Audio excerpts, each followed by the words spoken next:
Hi, and thanks for logging on to the Daily Dvar, and here's a brand new halacha for you, and it's for Friday, 7th day of October. Here we go. I want to tell you a halacha that you need to know for Sunday. Sunday it's going to be Hoshana Rabbah, and here's a quick explanation of what that day is like.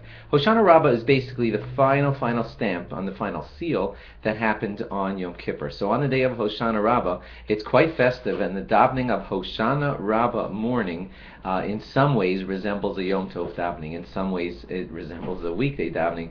Let me explain. In some shuls, the chazan is going to put on the kittel, the white, not coat, but the white gown that he kind of wore on Yom Kippur, and he's in some shuls he's going to wear that on also when he leads the services on Sunday. Why? Because it's such a festive davening. It's like the final last moment of the holy days leaving us, and the final seal is signed on that day on Hoshana Rabbah. Therefore, in the morning part of davening, from the beginning, like where Mizmor Shir is, at that point, we're going to daven pretty much like the Shabbos morning davening up until Yishtabach, and then it switches over to being back to the regular style of davening. You go to a good shul so you can follow along with them, but they're going to do the whole Psuke de Zimra, it's called, all those things that are said in the early morning at Shabbos davening, all the way up until around Yishtabach, and then switch over to Yishtabach.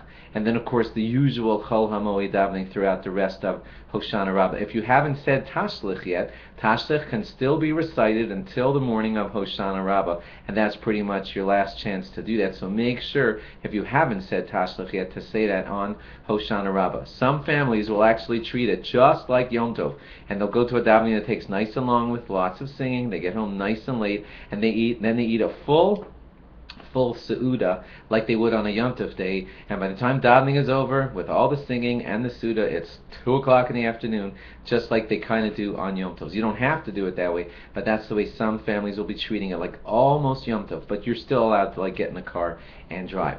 On Hoshana Rabbah night, that's Saturday night, all kinds of different customs. Some people stay up all night learning. Some people go to special shiurim. Some people go to shuls where they read over large portions of Dvarim, the final section of the 5 books of Chumash, the final book. And some people just go to special classes.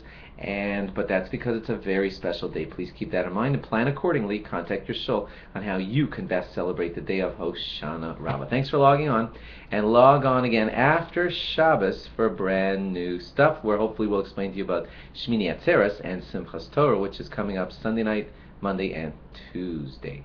Bye-bye.